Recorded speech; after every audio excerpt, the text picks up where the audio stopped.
안녕하십니까. 유한타증권에서 철강금속 업종을 담당하고 있는 이현수입니다.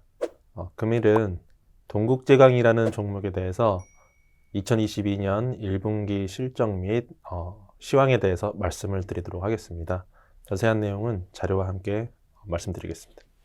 1분기 실적은 연결 영업이익으로 약 1,500억 정도 이제 나올 걸로 추정이 되고 있습니다. 전분기 대비로는 한 19% 정도 빠지는 실적이지만은 그래도 나름 선방한 실적이다라고 평가를 하고 있습니다. 동국제강이라고 하는 회사가 본사 기준으로 만드는 주요 제품군은 크게 세 가지로 분류할 수 있습니다. 철근 및 H형광으로 대변되는 봉윤강유라는 품목이 있고요.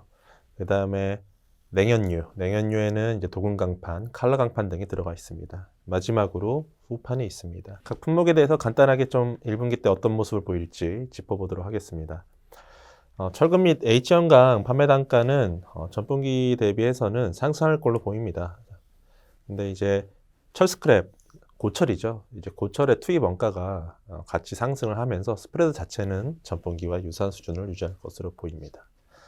냉연유 같은 경우에는 작년 4분기가 판매량이 그렇게 좋지 않았습니다. 그러다 보니까 이제 낮은 기저에 따라서 전분기 대비 판매량이 증가할 것으로 보입니다. 냉연유 판매 가격은 수출 가격 같은 경우에는 1분기까지 높은 수준을 유지했으나 국내 가격이 조금 약세를 보였습니다. 1분기 때. 그러면서 전체 판매 단가는 전분기 대비 소폭 하락할 것으로 보입니다. 근데 이제 냉연유의 원재료가 이제 열연이라고 하는 품목인데요. 이제 열연 가격 역시 4Q부터 약세를 나타내고 있어서 스프레드 자체는 훼손이 크지 않을 것으로 보입니다. 마지막으로는 후판입니다. 후판 같은 경우에는 주요 전방산업을 저희가 이제 조선과 그 다음에 뭐 건설 이 정도로 이제 분류할 수 있습니다. 근데 이제 전방산업 중에 수요 증가가 기대된다라고 이제 이야기했는데 조선산업을 이야기하는 겁니다. 조선업종 보신 분들은 좀 아시겠지만은 작년에 이제 국내 조선업체들의 이제 수주 금액이 재작년 대비해서 크게 많이 증가를 했습니다. 거기에 따라서 올해부터 조선업체들의 이제 건조량이 좀 증가를 할 것으로 보입니다. 그러면은 동사의 후판 판매량 역시 올해 내내 좀 작년보다는 높은 수준을 유지할 것 같고요. 1분기부터 판매량 자체는 좀 증가할 것으로 보입니다. 이 후판의 원재료는 이제 슬라브라고 하는 반제품인데요. 근데 이제 슬라브 같은 경우에는 가격이 작년 4분기부터 좀 하락을 했습니다. 그래서 후판 가격 역시도 1분기 때 조금 지지부진할 수는 있습니다만은 슬라브 가격 역시 떨어지면서 스프레드 자체는 전분기와 비슷할 걸로 보입니다. 1분기 이런 봉연강유, 냉연유, 후판 모두 합해서 판매량 자체는 약 150만 톤 정도를 기록할 것으로 예상이 되고 있습니다. 다음은 향후 전망에 대해서 좀 말씀을 드리도록 하겠습니다. 후판 같은 경우에 방금 전에 말씀드린 대로 조선업체들에 대한 그런 건조량이 증가하면서 올해 내내 판매량이 증가할 것으로 보입니다. 작년 한 해 동국제강의 후반 판매량은 74만 톤 정도로 2020년 대비해서 10% 정도 감소를 했습니다. 후판이 수익성이 그렇게 좋은 품목이 아니었습니다. 그러다 보니까 이제 수익성 위주의 조업을 하면서 판매량을 좀 통제한 감이 없잖아 있습니다. 근데 이제 그것도 있지만 전방산업, 작년에 이제 조선업체들이 또 그 건조량이 별로 안 좋았죠. 왜 그러냐면은 2020년에 팬데믹 때문에 조선 수주가 그렇게 좋지 않았습니다. 이런 것들이 21년 건조량 감소로 좀 이어지면서 전방산업이 작년에 지지부진했다. 근데 올해는 좀 증가할 것으로 보입니다. 조선업체 건조량들이. 그래서 동국제강 후반 판매량 역시 회복될 것으로 생각이 됩니다. 후판 공장은 당진에 있습니다. 충남 당진에 있는데 생산 능력은 이제 연산 150만 톤 내외로 이제 추정이 됩니다. 약간 고급재, 부화재라고 저희가 표현하는데 부화재를 생산했을 때는 요거보다 150만 톤보다 좀 생산 능력이 좀 떨어질 수는 있지만 일반적 기준으로는 150만 톤 정도 생산할 수 있습니다. 그런데 이제 작년에 판매량이 제가 74만 톤이라고 이제 말씀을 드렸습니다. 근데 생산 능력이 150만 톤이다 보니까 이제 거의 절반 정도밖에 생산을 못 하고 있었어요. 생산 및 판매를. 근데 이제 이런 생산 및 판매가 올라갈 경우에는 이제 고정비 부담이 감소할 걸로 보여서 이런 부분도 좀 긍정적으로 볼 수 있을 것 같습니다. 나머지 하나는 냉연입니다. 이제 냉연 같은 경우에는 전체 매출에서 수출이 차지하는 비중이 거의 70%에 가까웠습니다. 작년 기준으로 이제 매출 기준으로 이제 말씀을 드리는 건데요. 주요 수출 지역은 이제 파악을 해보면 뭐 남미, 북미, 유럽 뭐 이런 지역이 이제 될 수 있습니다. 근데 최근에 이제 러시아 우크라이나 이제 전쟁 때문에 유럽 가격이라던가 북미 가격이 많이 올랐습니다. 그래서 해당 지역으로의 이제 수출 가격이 좀 올라갈 걸로 보고 있어서 냉연 부분에 대한 판매 가격 상승을 좀 저희가 기대해 볼 수 있지 않을까 생각이 듭니다. 마지막으로는 이제 브라질 CSP를 말씀을 드리겠습니다. 브라질 CSP는 어떤 회사냐면은 동국제강이 지분을 약 30% 정도 들고 있는 이제 고로 업체인데요. 지분율이 30%다 보니까 뭐 연결 종속회사로 분류되진 않고 관계회사로 분류되어서 동국제강의 재무제표상에는 지분법 손익에 영향을 미치고 있습니다.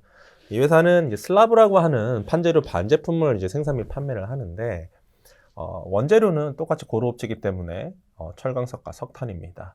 최근에 이제 철강석, 석탄 가격이 많이 올랐죠. 그래서 원가 부담이 있습니다. 하지만 슬라브 가격이 최근에 많이 올라가고 있다. 그래서 원재료 가격이 올라온 거를 충분히 상쇄할 수 있는 그런 분위기다라고 이제 말씀드릴 수 있을 것 같고요. 나머지 하나는 헤아라 강세입니다. 요거에 대해서 좀 자세히 더 말씀을 드리면 글로벌리 놓고 봤을 때 이 슬라브라고 하는 판재료 반제품을 주로 수출하는 지역이 남미, 브라질로 대변되는 남미가 있고요. 그 다음에 이제 CIS 지역이 있습니다. CIS 지역은 구소련, 그러니까 러시아 쪽이라고 이제 보시면 될 것 같습니다. 그쪽도 이제 주요 수출 지역 중에 하나인데, 이 러시아 우크라이나 전쟁 때문에 그쪽에서 물량이 좀 공급량이 줄어들 수 있다라는 우려가 지속적으로 이제 제기가 되고 있습니다. 그래서 뒤에 이제 2페이지, 3페이지, 4페이지에 이제 차트가 나와 있습니다. 이제 나중에 이제 참고를 하시면 될 것 같은데요. 슬라브 가격이 크게 올랐습니다. 슬라브 가격이 작년 고점을 넘어섰어요. 그 브라질 수출 가격이. 이러면서 CSP 같은 경우에는 다시 한 번 더 스프레드가 벌어지는 그런 상황이 나타난다라고 보시면 될 것 같고요. 다만 이 CSP라는 회사가 달러 부채를 많이 들고 있습니다. 그러다 보니까 이제 브라질 헤아라 잠깐만 차트를 좀 말씀을 드리면 최근에 미국 달러가 강세라는 거는 많이들 알고 계실 거예요. 근데 이제 헤어라 관련해서는 그렇게 관심이 없으신 것 같은데 헤어라를 잠깐 말씀을 드리겠습니다. 왼쪽에 보시는 그림 5번은 방금 전에 말씀드렸던 브라질 슬라브 수출 가격입니다. 작년 고점보다 더 높은 가격을 지금 보이고 있는 그런 상황입니다. 그림 6번 오른쪽 보시면 이제 헤어라 달러인데요. 달러가 강세입니다. 지금 원달러 환율 1,200원 넘게 지금 형성이 되고 있지 않습니까? 그래서 원화 대비 달러가 강세인데 헤아라는 오히려 달러 대비 강세예요. 그래서 이렇게 지금 환율이 떨어진 상황입니다. 그럼 이것이 무엇이 좋냐라고 했을 때는 CSP의 매출액이나 영업이익은 수출에서는 다소 부정적입니다. 헤아라 강세 같은 경우에. 하지만 앞서 말씀드린 대로 이 CSP가 달러 부채가 많기 때문에 헤아라가 약세가 되면은 영업의 손익이 상당히 안 좋게 변합니다. 근데 최근에는 헤아라가 강세로 되고 있어서 영업의 손익 쪽에서 좀 긍정적인 효과를 누려볼 수 있을 것 같다. 이제 그런 생각을 하고 있습니다. 그래서 종속회사, 연결 종속회사는 아니기 때문에 뭐 동국제강의 매출액 증가라던가 영업이익 증가에 직접적인 영향을 미치지는 않습니다. CSP가. 다만 세전단에서 CSP의 이제 실적 개선이 세전 손익의 개선, 동국제강의 세전 손익의 개선에 좀 영향을 미칠 수 있을 것 같아서 그런 부분들은 향후에 이 회사에 대한 그런 밸류에이션을 특히 뭐 PER이라던가 이런 것들을 끌어올릴 수 있는 요인이 되지 않을까 생각을 하고 있습니다. 그래서 다만 이제 저 같은 경우에는 일단은 보수적으로 올해 동국제강의 그 CSP 관련 지분법 손익을 제로로 좀 추정을 했습니다. 근데 이제 플러스가 나올 가능성이 매우 높다라고 보고 있고요. 거기에 따라서 만약에 이제 플러스가 나올 경우에는 제 추정치보다 순이익이 좀 더 올라갈 가능성이 있다. 이제 그렇게 정리해서 말씀을 드리도록 하겠습니다. 네, 금일은 철강업종 중에서 중소형 종목인 동국제강에 대해서 말씀을 드렸습니다. 전체적으로 이제 철강 같은 경우에는 중국 업황을 많이 따라가긴 하지만 동국제강 같은 경우에는 내년유에 이제 수출이 중국을 제외한 다른 지역, 특히 이제 북미나 유럽 쪽으로 수출을 많이 하고 있고 거기 후판 같은 경우에도 올해 판매량이 올라올 걸로 보고 있습니다.